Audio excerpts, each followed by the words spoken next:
And this morning we've just been talking about psychedelic medicine research and drug policy reform, a part of which I think has some relevance to what we're talking about here, because what particularly interests me about those compounds is this ability for them to sort of shake our consensus reality and make us recognize that we can't possibly be separate from the natural world, which ultimately is one of the most important things.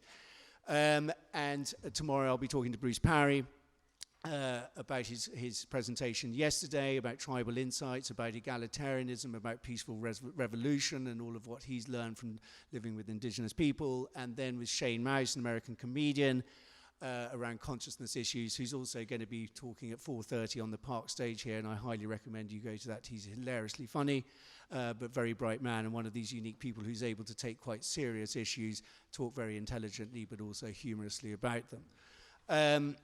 And then I'm talking with Russell Brand at 5 o'clock in the afternoon again about sort of some similar issues. So hopefully see some of you there. So originally, this idea really came about, 20 years ago I wrote a book called Rising Tides, which was very obviously about the rising tide of sea levels, but it was also about the rising tide of opposition to all of the forces that were bringing us to this sort of catastrophic place. Also at the time, I got very fixated with a quote from Buckminster Fuller, and apologies to those of you who've been to these other sessions because you've heard this all before, but I'm just trying to quickly summarize it. But Buckminster Fuller said, you never create change by fighting the existing reality. You have to build a new model that makes the existing model obsolete. And I often fear that too much sort of fixation on trying to incrementally optimize or change the existing systems is rather it's just not going to get us there, that we've really got to fundamentally rethink all of these things from the ground up. And that's really what the regeneration is about, this platform which I'm launching here, and which I hope will sort of gather momentum and go forward from here. But it's really just a space where we can sort of continue this conversation and open it up to present what are the potentially viable alternative models for all of these systems. Because as much as something like Extinction Rebellion might be doing wonderful things in terms of rattling the cage and raising awareness and shaking up the status quo and all of those things which need to be done, I think we also really massively need a platform and a space where we can look at what the alternative solutions and scenarios are. Otherwise, it's all too easy for the mainstream to dismiss the movement and say, look, we know what you're against, but what are you for? Which was famously how the sort of the protests against the WTO, etc., and globalization 20 years ago. About 10 years ago, I met the amazing Polly Higgins, Jojo's partner in starting this Ecocide initiative. And we worked on a campaign together, and I admired Polly's work from afar over the last 10 years, but I didn't see that much of her because I was living abroad, but I just thought she was the most remarkable woman. And I invited her to come to this event back in the spring, or early spring, I think it was, and she was absolutely up for it. And then very, very tragically, very soon after that, we heard that she was ill, and very, very soon after that, she passed away. So this Jojo's here in place of Polly, but I also, I just wanted to, a huge homage to Polly, who was a remarkable woman. And I think I'm going to just kick things off by reading a short passage from one of her two books, Earth is Our Business, but also Eradicating Ecocide, which I think is on sale after this talk at the back here as well. So sorry, just need to get my glasses. So this is from Earth is Our Business. Shifts in consciousness are rarely gradual. Evidence demonstrates that when pressure mounts to a certain point, human evolution experiences a jump in depth of understanding. At that juncture, a shift takes place, a shift predicated on the recognition of an intrinsic value. That shift is then manifested in words and action. Examples of such shifts in the history of civilization include the point of recognition that the world was not flat, the abolition of slavery, the collapse of the Berlin Wall, the end of apartheid. We are at a pivotal point in the whole of the history of civilization. We are waking up to the realization that we are about to make a similar shift. We know now that we can end our damage and destruction of our Earth. All we need to do is change the laws to shift our current premise to one where caring for the Earth comes first. And I think that's an incredibly pertinent issue. I mean, one could say that changing our laws is a sort of incremental optimization of our legislation, but I'm sure Jojo will elaborate on that more, because at the crux of it, I think there is something much more sort of fundamental and systemic that needs to change there.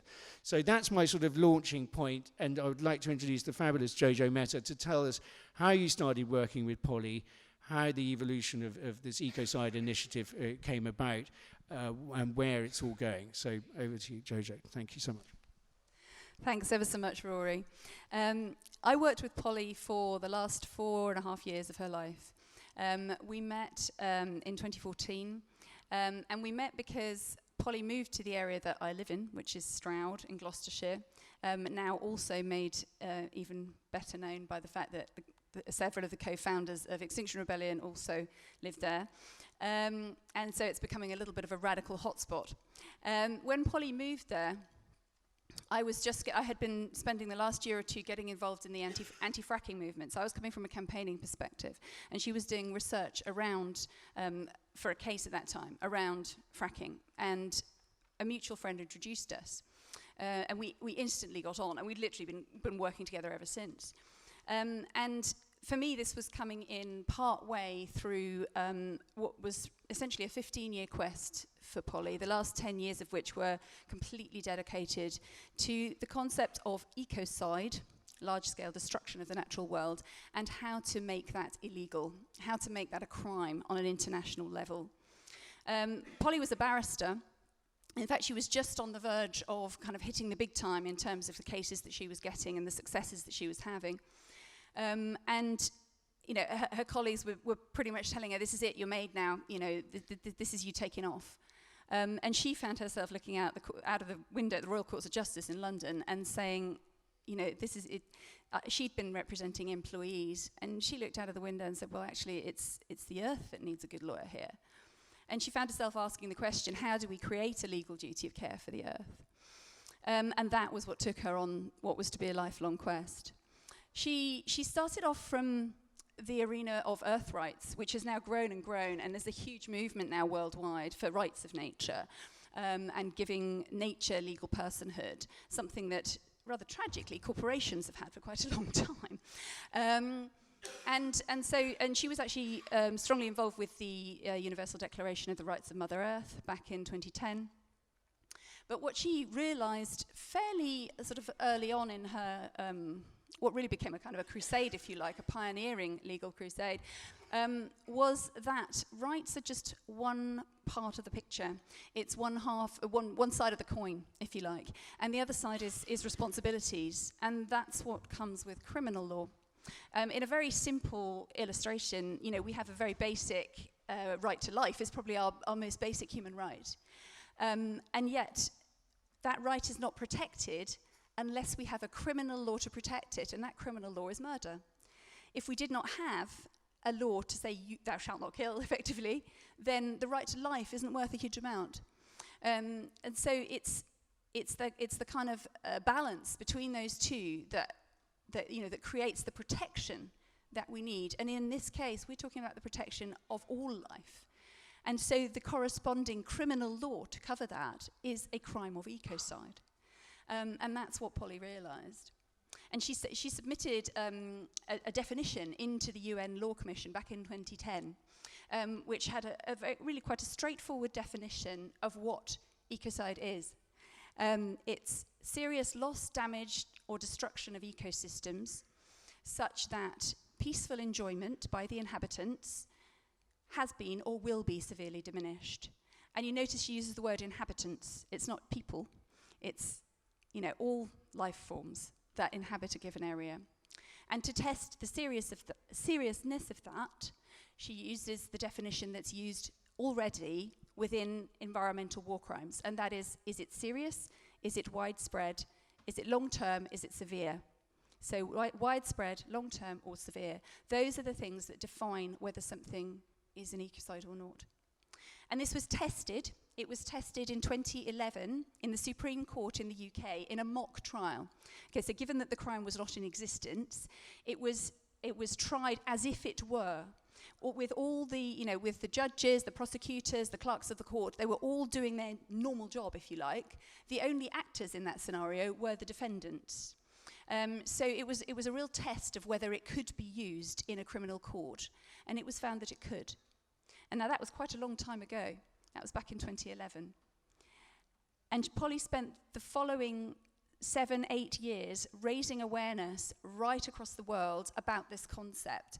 And so the word ecocide and Polly's name have almost become, really, they've become very strongly intertwined. If you just Google one or the other, you'll see them come up. And if you understand that concept, it is probably because of her work over all of that time.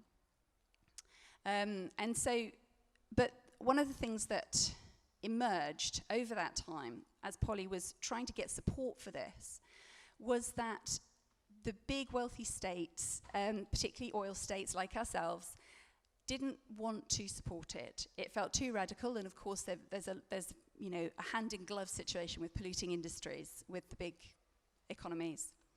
And so in the last few years, I was already working with Polly when this sort of realization emerged, is that the people who really can take this forward and want to take it forward are the small islands who are already suffering from ecocide, who are already suffering from climate breakdown, and they're at the sharp end, those Pacific islands that are already going underwater. And so those are the people that we've been working with, and that Polly and her legal team have been taking to the International Criminal Court each year to their conference in December for the last 3 years. And we now have a country, Vanuatu, which is a leader amongst those Pacific islands, which has actually publicly come out and said, we've been working with Polly Higgins and her team, and we're interested in taking this forward. That's as much as they've publicly stated so far, but it took us 3 years to get to that point. So it just gives you an idea of what, it's a major diplomatic mission, but it's not just a good idea. We're already many years down the road towards taking an amendment to international law. Just very briefly, before we get much more of a sort of interactive dialogue, if you like, the first question people often are sort of thinking is, how exactly is this possible? Because of course, bringing in new laws can often be a really lengthy, really involved process. And of course, that's true at the point where you're actually initially creating a law. What Polly spotted was that there's a very simple amendment procedure to international law. At the International Criminal Court, which is governed by a document called the Rome Statute, they have jurisdiction over war crimes, crimes against humanity, and genocide. And more recently, crimes of aggression was added to that, which just goes to show that an amendment to that document is possible and has been done. What Polly's idea was to do was to add in ecocide as a 5th crime against peace, as those crimes were known as crimes against peace when that document was first put together. And while ecocide never made it to the final draft of the original law, we know that there had been an intention to have it in there, and certain major states managed to knock it out at the last minute, and it didn't make the final cut. But once you have a law in place, and this is something that we know from our own government, it's easier to amend than it is to create a new law. In fact, sometimes that means you don't have to pass it through, the same kind of voting process as you would if you were actually creating a law. And so this is a way of using that situation to higher purpose, if you like, because actually to amend that document, any head of state that's a member can propose an amendment. Once that amendment is tabled, and this is really exciting, there isn't a veto. Nobody can say, no, we don't want that to happen. They can abstain, but if they want it to happen, they can add their signature. And so you end up with a situation where you have an accumulation of signatures, and once you reach 2/3 of the members of the ICC, the International Criminal Court, then that law becomes enforceable in all of those countries that have ratified it, and they have to include it in their domestic legislation.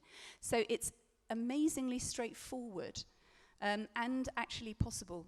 If you add together all of those island nations, some of them aren't members yet, but some are beginning to see an incentive to become members, there are 57 of them. So you've already got a huge chunk of the people that you need to actually get this law taken forward. So that kind of gives you a sort of broad background of the practicality and achievability of this law. But I think it's, what really interests me in this context, and that Rory's been bringing up, is that and it's something that actually has been really percolating for me over the last couple of weeks, is what this law actually means in terms of how we conceptualize our place in the world. So yeah, I mean it's really fascinating how profoundly our culture has absorbed this idea that we're two separate things. I don't know if any of you are familiar with Charles Eisenstein, who's an amazing writer and activist in the States, and he was very much the sort of philosophical voice behind the Occupy movement. And he's talking about us coming to the end of this age of the story of separation, and that it is ultimately just a narrative that has been reinforced by certain scientific dogma, certain understandings, but is ultimately just a story. And he's talking about us moving into an era of interbeing, which was actually a term coined by Thich Thach Nhat, the Vietnamese Buddhist monk and activist.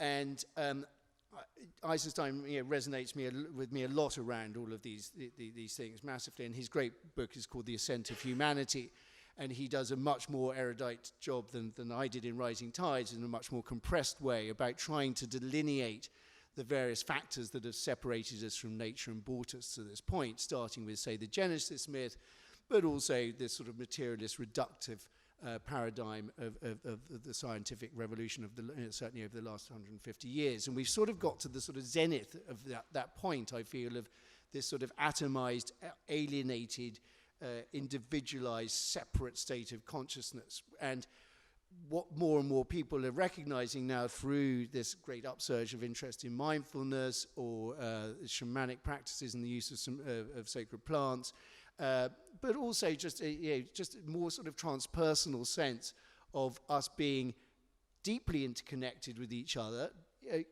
evidently deeply connected with nature. How could we possibly not be? And I think we've just sort of indoctrinated ourselves into believing we're all these sort of separate waves, when ultimately we are all part of the ocean, and we've just kind of forgotten that. And these non-dual traditions, which Aldous Huxley highlighted within the perennial philosophy, is ultimately at the basis of all our sort of mystical and religious traditions. And I think the sort of resurgent interest in what people might discard as New Age interest, but ultimately it's happening, it's going on. People are coming to these realizations. And I think it's pivotal to us trying to reinform our politics and our economics and the rest of it. And without it, we're kind of, we're lost.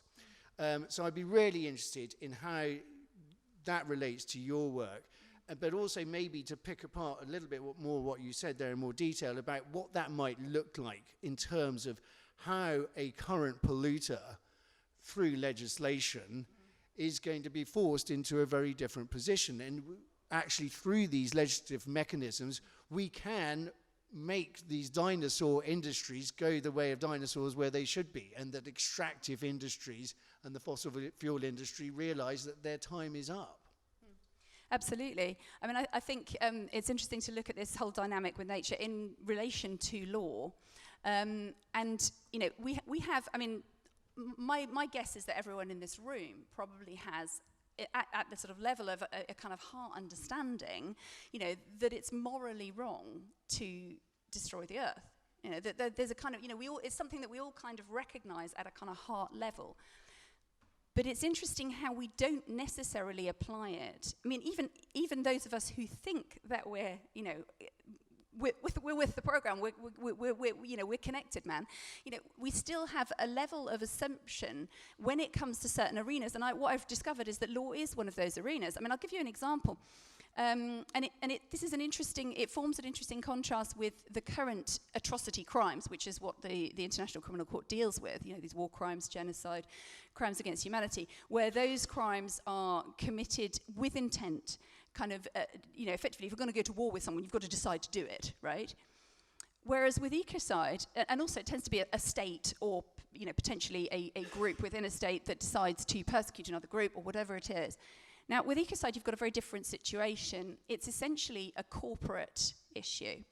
because so much of our, so many of our business practices and our industrial practices are ecocidal, but it's not like we start out for them to be that way. I mean, even the CEOs of the top fossil fuel companies, they're not sitting there and, stroking their cats and sort of grinning manically and saying, ha, ha, ha, ha, we're going to destroy the earth. They're sitting there saying, right, okay, our responsibility is to our shareholders. How do we make lots of money? And because there's nothing to stop them, they can destroy the planet willy-nilly in the process. And that's happening on a daily basis. And just to sort of give you an idea of how extraordinary actually that is on a really sort of level of fundamental assumptions. Let's say you're an entrepreneur, you've got this wonderful business idea, and you sit down with your small group of mates who are really enthused with what you're doing. You don't sit there with them and have a whole discussion about how are we going to carry out this business idea without killing anybody. You don't have that conversation. You don't have it because it's so deeply embedded that, of course, any business you start can't do that it's not even on the radar. It's so completely assumed that it's just not there, okay? However, if you want to harm the environment or you suspect that it might hurt the natural world to do what you want to do, what you do is you talk about how you're going to minimize that and how you're going to get a permit for it. Can you see that there's a disconnect that's going on there? So, if it's a bit like if we went to, considering how deeply embedded we actually are with nature and how, climate science and ecological science are telling us in very, very clear terms how intimate that link is, whether it's we're running out of topsoil, whether it's, the world's heating up at unprecedented rates, whether it's, there are no insects left, we're not going to have any pollinators. All of these things is absolutely right in front of our eyes. And yet, we're still not making that shift conceptually. It's a bit like if you went to the government and said, well, I've got this great business idea.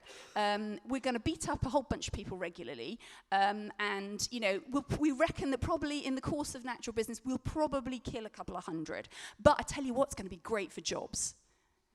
No one's going to do that. That is the point that we need to be at in relation to the environment. In relation to the natural world. It needs to be at that basic level of assumption. And unless we start using metaphors like that, so that that parallel becomes obvious, then it's very difficult to really convey the level at which, this shift needs to happen. And, for example, let's say it's a little bit like discussing, how often or how hard can I hit this woman before she's not in a condition to feed her children? And then if she is put in that condition by whatever I'm doing, how much do I have to budget for to compensate those children? That is really the way we're currently approaching. So, and so, I think, it's amazing.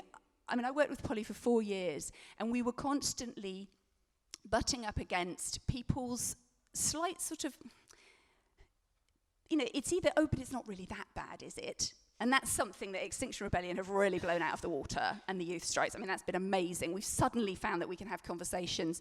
And you notice I'm still saying we, because it's so recent that Polly isn't here. It's now possible. We is actually now an expanding team who are working with me to take this forward.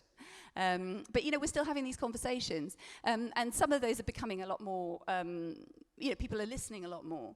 But yeah, it's been an extraordinary thing to realise even just in the last few weeks how profound that shift needs to be. Do stick your hand up at any stage if you've got any questions, because we really want to open this up to the floor, because I think it's a really important subject that I'm sure all of you are really would like to get involved in. But maybe before we do that, I'll just ask you how can we, as concerned citizens, be most effectively engaged with this process to help you in your work? That's a brilliant question, and it kind of goes back a bit to what I was saying about Polly finding that getting support from wealthy states was problematic. She also found that actually support from big NGOs was also problematic because they saw it as very high risk. What we were doing are quite controversial. And also because when you're working in the diplomatic arena, it's much harder to show particular milestones. I mean, if you're working, if you're saving the elephants, you might be able to say, well, we can save this many elephants in this many months by doing this. Whereas, often we wouldn't be able to predict what would the outcome be of a diplomatic meeting and whether or not we could even publicise that. So that's quite, that became quite difficult. And I mean, one head of an environmental NGO actually once said to Polly, we can't touch this, it's too big for us. And, in her internal dialogue was, well, okay, I'll go back to my bedroom and carry on then. Because, she was absolutely not prepared to compromise. This actually, she just knew that this had to go forward. So what we ended up doing was starting what is effectively a global crowdfunder. But it works a little differently to the usual. And you would have all had one of these on your seats when you came in, and there's lots more flyers. There's some on the desk there, but there's lots on the side as you go out, as well as some smaller little cards if you want something a bit more pocket-sized, to take away the website and the details. But basically, what we started was a trust fund that was specifically geared to gather funds to practically and legally support those small climate-vulnerable states that actually have the power to take this forward on the international stage.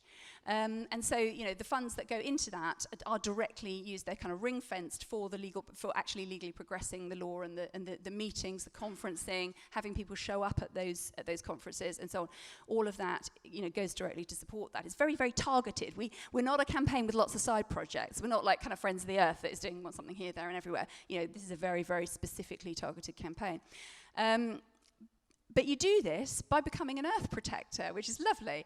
The trust fund is actually called the Earth Protectors Trust Fund. And very unusually, in fact, we haven't actually heard of anyone else doing this. We've had the document on which that fund is based. It's an open trust fund, which means that anyone can gift into it and effectively become a trustee of the document. And it's been rubber stamped, the legal word is apostilled, everywhere in the world.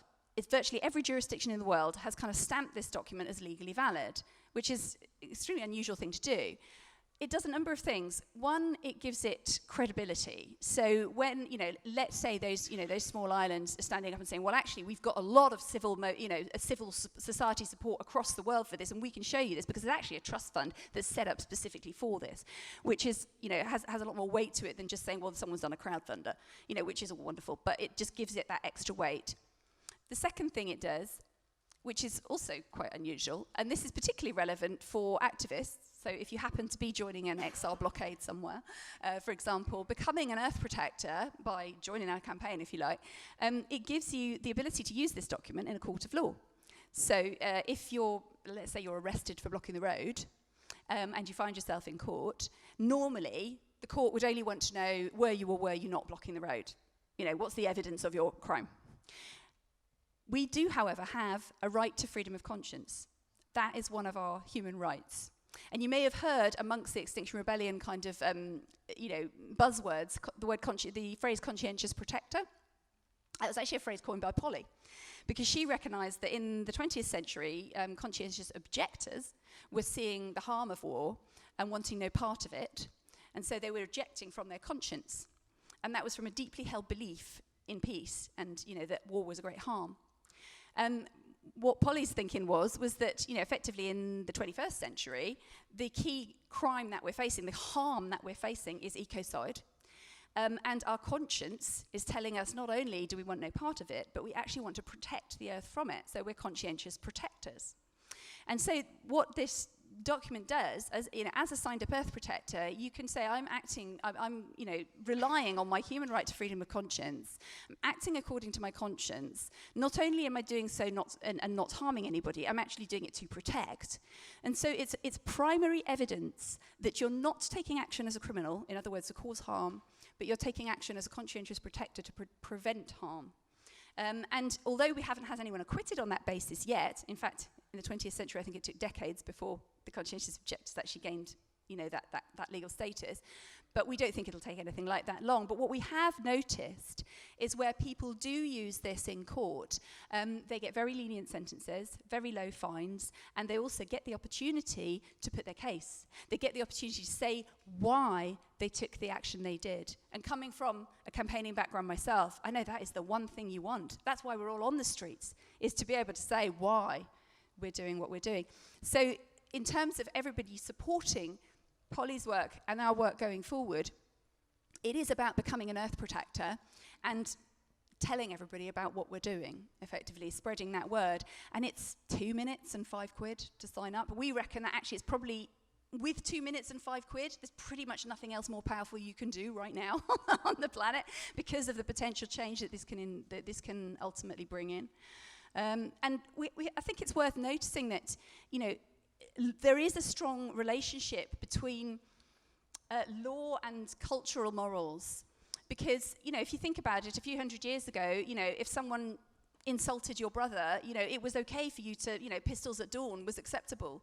And, you know, effectively, what we consider now to be completely abhorrent in terms of, you know, the taking of human life did not used to be considered that way. But when the law is there, you know, the whole sense around it with the culture also changes. And you can see that in little echoes more recently, for example, that coercive behaviour in relationships is now illegal. It's now a crime.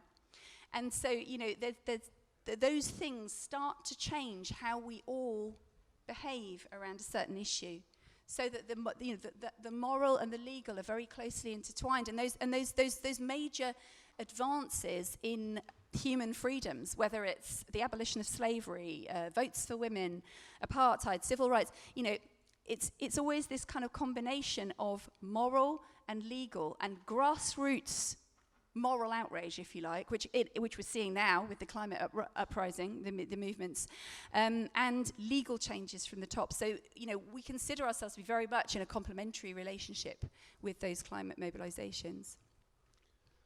Amazing. And I think this correlation, obviously, with the abolition of slavery and genocide and all of these issues, Berlin Wall and apartheid more recently, is an enormous cause for hope, because suddenly there is like a tipping point, a critical mass, and it's the elephant in the room, and it's no longer tenable to maintain this, you know, what's been going on until that date. At the beginning of the, on the homepage of the Regeneration website, I like to this analogy with single-cell bacteria early on in the evolution of the planet, nearly wiping each other out due to hostile competition over the limited resources. And then in a relative blink of evolutionary time, these single-celled organisms learnt to cooperate with each other and formed complex cooperative communities, and thus kick-started multicellular life as we know it. And I would argue that we're potentially in a very similar situation now as a species. We've got to the sort of absolute zenith of this point of separate, individualized, atomized separation from nature and each other. And our only chance of survival now is about coming together outside of the conventional political spectrum potentially, and coming together and forming complex cooperative communities that actually, and the power we have when we come together is obviously that much, you know, the emergent properties that come out of that, and then the utilization of things like, you know, Jojo and Polly's work within that, then we might have the mechanisms to precipitate some really very radical change very, very quickly. So I think the notion, you know, that this appalling notion that it's all too late to do anything, as much as the science might point us towards that, we must never lose hold of the fact that none of us know quite what's around the corner, and none of us know that anything's in the bag. None of us can read the future, to my knowledge. And so anything is still possible. And we just have to look at our own biology, our own human history, to see evidence of that having happened before. So I think it's really important to highlight those kind of things and those sort of metaphors, because I think we're all desperately in need of hope and stories of something we can hold on to take forward. This gentleman over here raised his hand a little while ago. Obviously, I was really interested in what you were saying. But I have a quick question about criminalisation. 100% of course over here. Question about criminalisation, but actually, with asking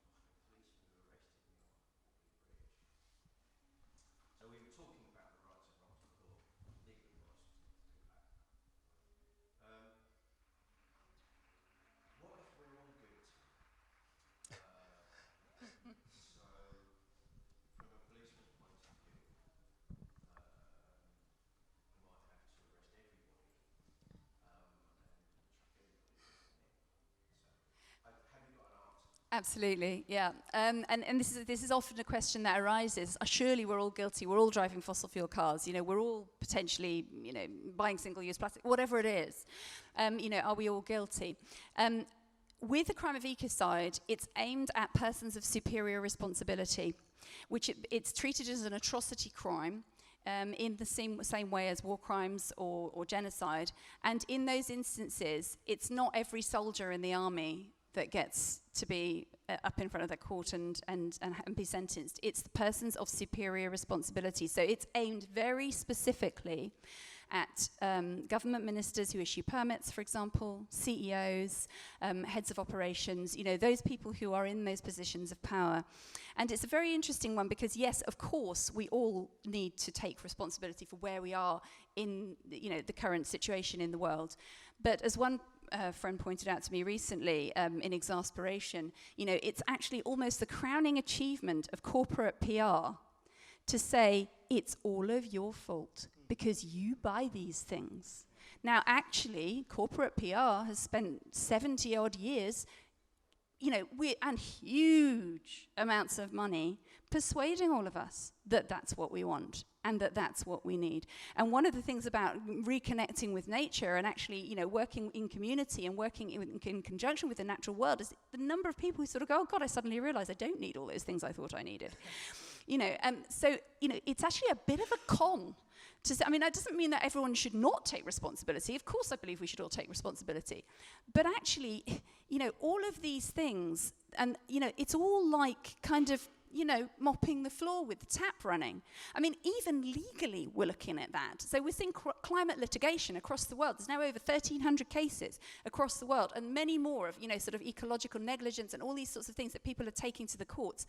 Remember, these are civil cases. These are, you know, us versus the bad guys. Okay, so it's, you know, you might have to crowdfund, you might have to, you know, build up, you know, get someone to sponsor you because it's incredibly expensive to take a company to court. It can take you years. And, you know, in the case of the big fossil fuel companies, they're going to do their absolute damnedest not to have you win because it will open the gates to other cases and all of those sorts of things. But all the while, they're carrying on doing what they're doing because the activity itself has not been criminalized.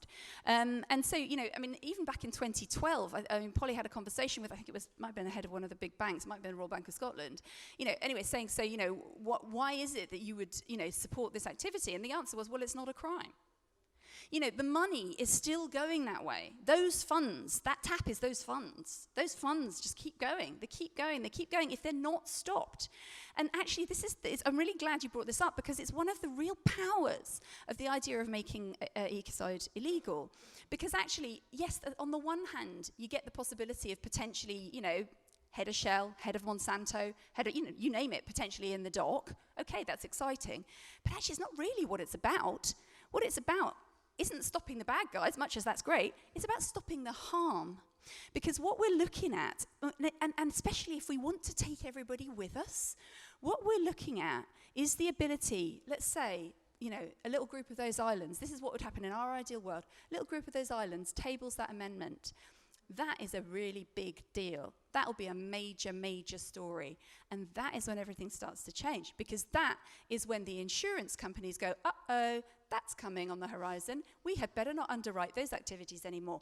That's when the banks go, uh-oh, that's going to be here soon. It may not be next year, but it'll be soon. So we better not be putting our money in that direction, or we're going to be on the wrong side of this. I bet all of you have had to encounter over the last year those new data regulations. You know, the things where you've got to say if you're taking someone's name and what you're using it for and all of that. You know, people had about a year to get used to the idea of that being in place and being compliant with that. That is what we want with ecocide. We want it to be coming. We want it to be visible on the horizon in the not very distant future. In other words, the actions that we're taking now to put that in place, you know, so that what happens is that everyone's going, oh my God, we're going to have to be compliant with that in 5 years. My God, you will see some of these big companies do some extraordinary 180-degree turns. Because they can. They did it with slavery. You know, loads of them said, oh, well, you know, you bring in ban on slavery and British Empire's going to collapse, you know, economy's not going to work anymore. You know, if we're not allowed to sell people, my God, what a tragedy. You know, actually what happened, you know, over the course of a few years, which was a transition period and compensation and various things, all of which are in the power of governments to do, You know, though not one of those hundreds of businesses went out of business, not one. Those companies all just started trading in different ways. So it is about changing the ground rules, you know, but doing it in such a way that, you know, you can see it coming and you've got to deal with it. I mean, actually, in reality, if we were able to bring ecocide law in tomorrow, on one level that would be wonderful, on another it would be absolute chaos, because you'd suddenly have, you know, the entire corporate world in, like, complete upheaval, and you'd have the International Criminal Court not knowing where on earth to start, you know. But actually, you know, when this is actually on the cards in the right way, what you have is you have the ability to build up the reporting, the investigation, the compliance, all of those things that actually constitute, in reality, that shift, you know, to a new way of doing things. But yeah, it's not about individual consumer responsibility. It's about high-level responsibility. I think it's very interesting what you mentioned about the insurance companies, because I remember there was a study about 15 years ago, I think, by Munich Re, one of the big reinsurance companies, that back then predicted that the insurance claims from environmental disasters would eclipse global GDP by 2065. That was 15 years ago, when the science was much less pessimistic than it is now. And I think it's also worth remembering on this note that the corporate charter that originally gave birth to corporations actually had some wording in there that said it was within the rights of the population to disband and dismantle a corporation should it be deemed to no longer be serving society's interests. Something we should probably be sort of holding on to. So, sorry, Dick, you were first with your hand up, and then this gentleman here and over here. I'm completely on board with what you're doing, and I think the strategy is spot on. But you might help me with a bit of a dilemma here. In 1975, I was in New Guinea, and I had a conversation with a local guy there, about deforestation. And his comment back to me was, you did this centuries ago, why should we not do it? Now, you can look at Bolsonaro in Brazil, and you could say, okay, we can take action against Bolsonaro because his opening up of the Amazon, particularly the reserves, is making it impossible for the inhabitants to make their enjoyment of that space. What about the other parts of the forest that are not reserves? How can we turn around to him, I mean, I cannot bear the guy, but how can we turn around to him and people like him and say, what we did 200 years ago, you cannot do now? I mean, there's two aspects to that. One is that, you know, there's a level of understanding and scientific understanding of the impacts that we didn't have at that time. But secondly, and this touches on the economic side, because it's actually, I mean, bringing a law like this into place is actually a huge leveler. Because right now, you have businesses that are wanting to kind of do the right thing by the environment. And right now, they're having, it's costing them more, they're not getting the subsidies. You know, effectively being green doesn't pay yet. With a law like this in place, it will do, because you will not have the sort of polluting and the destructive practices being allowed, and therefore those who are already in that arena, who are moving, you know, who are actually moving in the right direction, will actually be at an advantage. And it will also, I mean, this is the other thing, is that there's a very strong tendency not to have, you know, it's kind of fear-based really, which is just to feel like, you know, we're going to be stuck if we can't do X, Y, or Z. I have, you know, bottomless faith in human ingenuity. You know, the ingeniousness that we currently apply to things that damage nature, you know, in terms of what we can actually innovate, in terms of, you know, there's a whole arena of kind of biomimicry, of, you know, green approaches to energy and technology, some of which have been actively suppressed. And, you know, I mean, you may well have come across things like that. And I dare say your brother in you know, in the arena of his car has had, you know, this kind of thing happen, you know, where the corporate interest is not in the innovative side, but it will become so if they can't reach their normal sources of, you know, of profit. And so, you know, and the other thing is, of course, looking at finance and subsidies and how that works, you know, in terms of actually supporting that change. But I think that what will actually happen is, you know, yeah, you may have people jumping up and down going, it's unfair, but then you go, well, okay, it's unfair, but how many years have we got left before none of us are even here to say it's unfair? You know, we actually need to work with what's in front of us, and what's in front of us is pretty damn drastic. And therefore the solutions need to be drastic. But the solutions are there. You know, we are this incredibly intelligent species. You know, if we actually apply that in the direction, you know, let's get the horse running the direction it needs to go, and then we can ride it. That's my sense on that one. Wonderful. This gentleman on the end here, did you have your hand up earlier? No, sorry. Okay, you had your hand up? Yeah, sorry, I just wanted to ask, so your strategy is to table the amendment at the ICC, bring on more smaller islanders to then form that two-third majority. How easy is it for a wealthy nation to pull out of as a signatory to the ICC? Because Trump has pulled out climate change and Paris Accord and the Iran nuclear deal. So you might get it into law. Then who's going to enforce the law? And is there going to be a safe haven against it? It's not now outside the realm. No, absolutely. No, it's a completely reasonable question, and it sort of moves. There's a sort of another arena of discussion around this, but I'll just try and briefly summarise. Yes, people can pull out of the ICC. They can pull out of the Rome Statute. But they're not terribly popular if they do, the countries that have tried that. I mean, South Africa tried to do that, and there was a huge uproar, and they had to rejoin again. They're like, hang on a minute, you know, the home of apartheid, and you're trying to pull out of the ICC. It's like, no thanks, guys. Ooh, go straight back in there. So there's also the civil reaction to that is one factor. Now, actually, as it happens, the US is not signed up to the ICC. So this comes into the other side of it, which is, you know, if you haven't ratified that crime, are you bound by it? Now, this is the sort of situation around that. So, for example, the US is not part of the ICC, and Chile wasn't either. Now, I don't know if you remember that General Pinochet was arrested in the UK in 1998, I believe, on the arrest warrant of a Spanish judge, Baltasar Garzón, whose team we still work with. And he was arrested in the UK under a principle called universal jurisdiction, which has recently been adopted over the last few years by most countries, not all countries, but most countries in the world.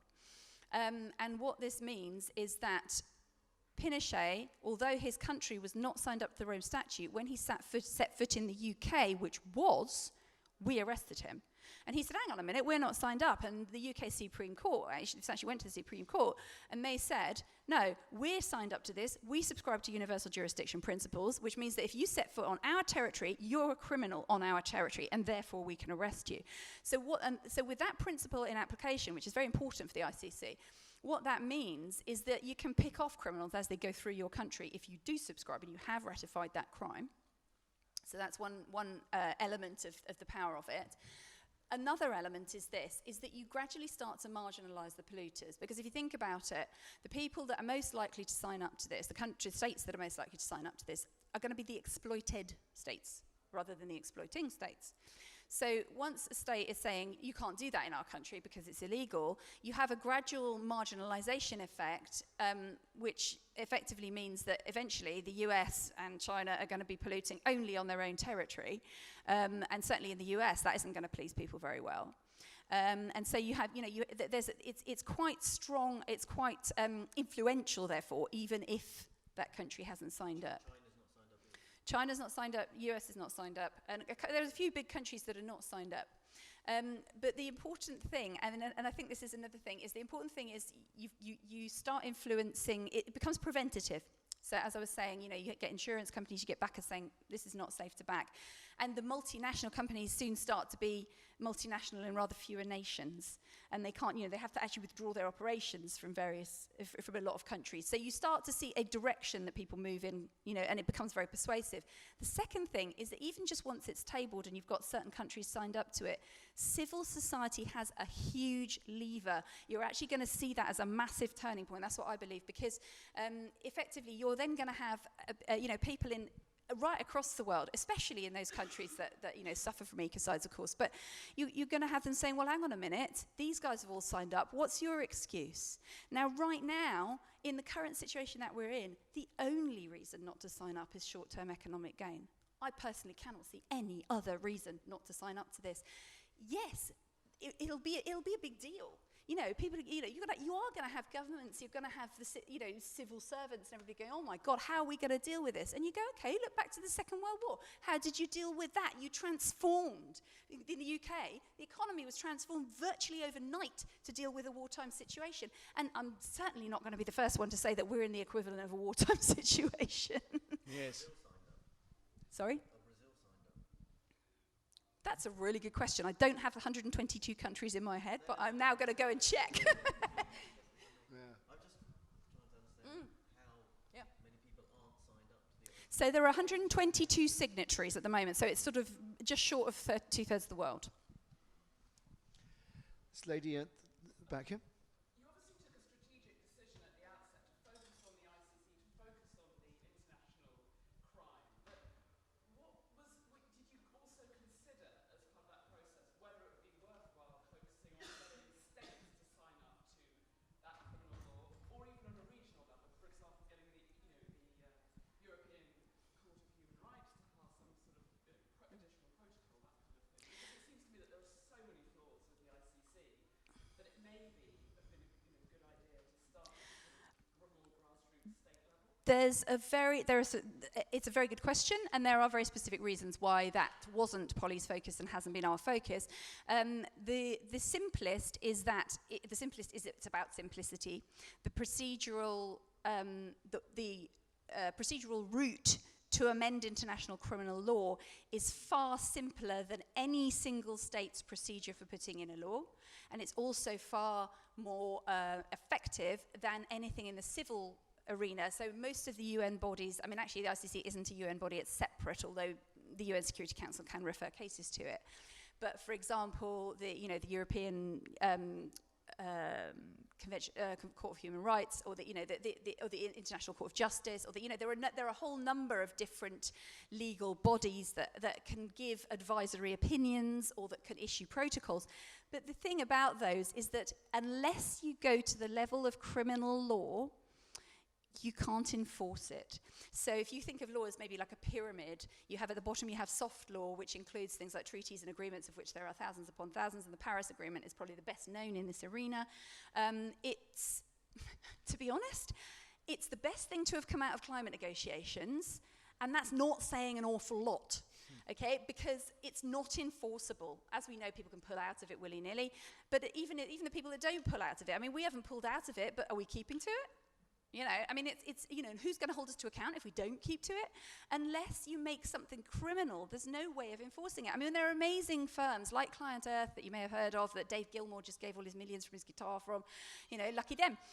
They're doing an amazing job of using existing law against, you know, government organisations and so on. And they've had 2 Supreme Court rulings against the UK government. But has it made any difference? No, because it's not enforceable. It tells them they have to put a new plan in place, and then when they didn't, well, we'll take them to court again and get another judgment against them. Well, that's wonderful. It's great. You can wave your flags forever. But unless it's actually enforceable because it's criminal, then it doesn't have that power. And the fact is that at the ICC, if you get people signing up at the ICC, of course, they have to then incorporate it into their domestic legislation anyway. So it's all about identifying the simplest, most straightforward lever to create. And that is why the ICC route. Fantastic. Thank you so much, Jojo. Anybody? One more question here.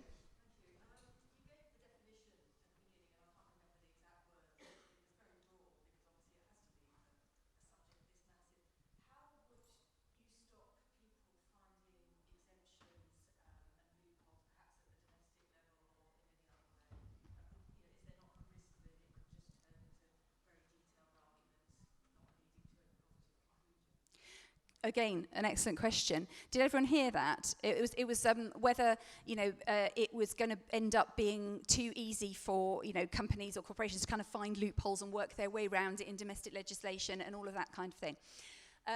What I would say to that is that actually criminal law is relatively simple. If you compare, I mean, most environmental regulation that's out there is kind of one step up from your Paris Agreement, if you like. It's at the civil regulation level.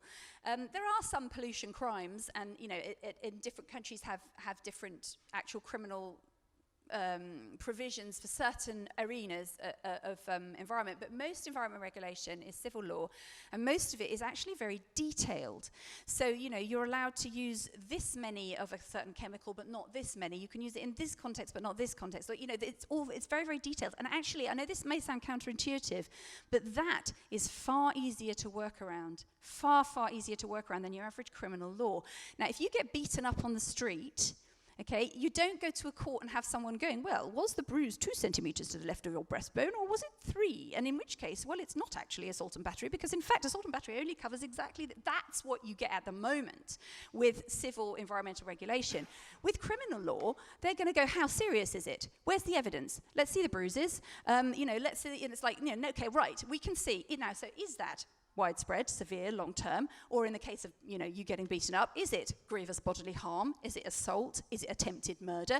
The court decides on the basis of the evidence. So it's all about evidence. We get communications literally on a weekly basis. We get communications from people, you know, that are all along the lines of, you know, my community is, or potentially the world, is about to suffer this terrible ecocide, or is already suffering this terrible ecocide, and it ranges from, you know, animal agriculture to asbestos poisoning to 5G to, you know, I mean, you name it, basically. And some of it, I mean, I have to say we've had to develop fairly thick skins, because I mean, both, you know, at different times. I mean, I remember when working with Polly, you know, there were times when she'd be in pieces because she would have received these extraordinary communications from people suffering these really, really awful things. And what we always have to say is, you know, and they'd say, is this an ecocide? And what we would have to say is, we can't. Firstly, it was always, is this an ecocide? And then it was obviously, can you help us? Can you help us? It's obviously, you know, can you take on this case for us? Can you deal with these people? And you know, and we just kept having to say, we are not actually a legal firm taking on legal cases. What we are trying to do, our whole raison d'etre is to put in place a law that is capable of addressing all of these things. And when it is, all you will need to do is prove that the evidence meets the definition. And that is what is going to define it as an ecocide. And that is why it's going to be so powerful, because it is so broad. And you know, criminal law actually is relatively simple in comparison to civil regulation in that way. One last question before we break. Thank you. There's one more over there.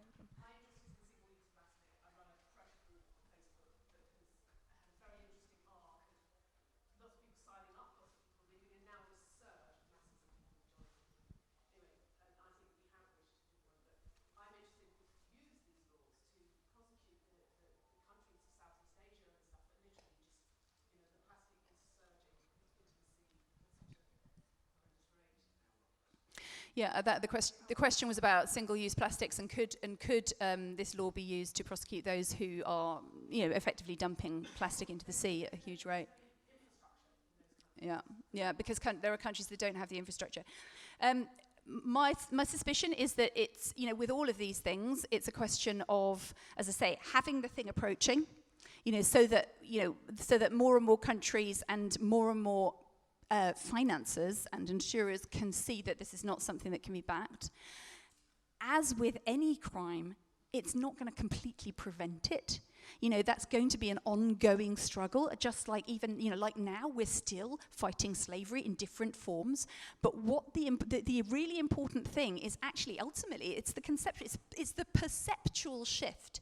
So it's this sense that damaging the planet is effectively damaging ourselves, that we are all, you know, we are all kind of one organism, if you like, so that the concept that people are understanding around that is actually a kind of a concept of self-harm. You know, so actually what you're starting to look at is, how on earth do we help these people? Because, my God, look what they're doing. You know, and it becomes a conceptual thing. So you'll flip it, what Polly used to say all the time, flipping the normative. So instead of it being the norm to do that, it becomes the norm to go, well, my God, that's abhorrent. You know, so it's very much about a conceptual shift. I know there was somebody waving a very enthusiastic arm in the back there, so I wouldn't mind taking that one last one. Absolutely, of course.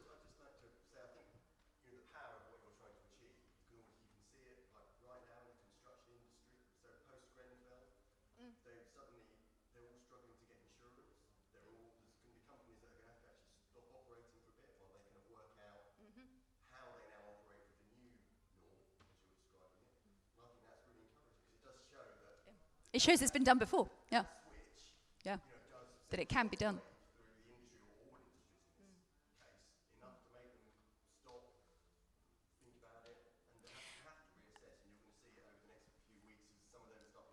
Yeah, no, I think that's absolutely right. And it also comes back to, I don't know how many of you caught that interview with the Extinction Rebellion spokesperson Rupert Reed on Today programme the other day. There was quite a big thing about it because John Humphreys was sort of laying into him saying, but, you're disrupting people's daily lives. And, are you saying we should all go into recession? And it's like, guys, this is we're actually talking about a totally different framework here.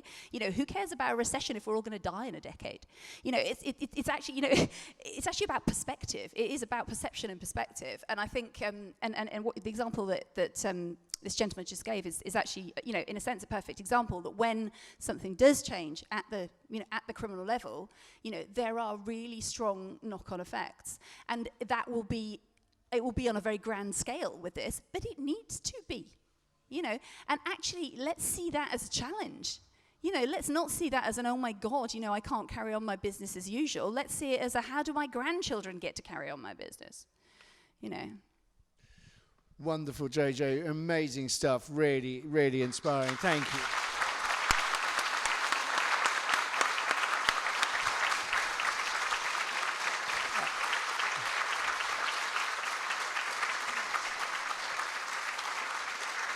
And there are copies of Polly's book, Eradicating Ecocide, over here. For those who are interested, do grab one there. It's a fantastic book. There are flyers on the shelf outside, and cards. And there are also some stickers and badges if you want to pop a donation. We usually say, minimum of a quid per item, just pop a donation in the box that's out there if you'd like to do that. And whatever else you do, spend your 2 minutes at a fiver signing up as an earth protector and spreading the word. Absolutely. Fantastic. Thank you all so much.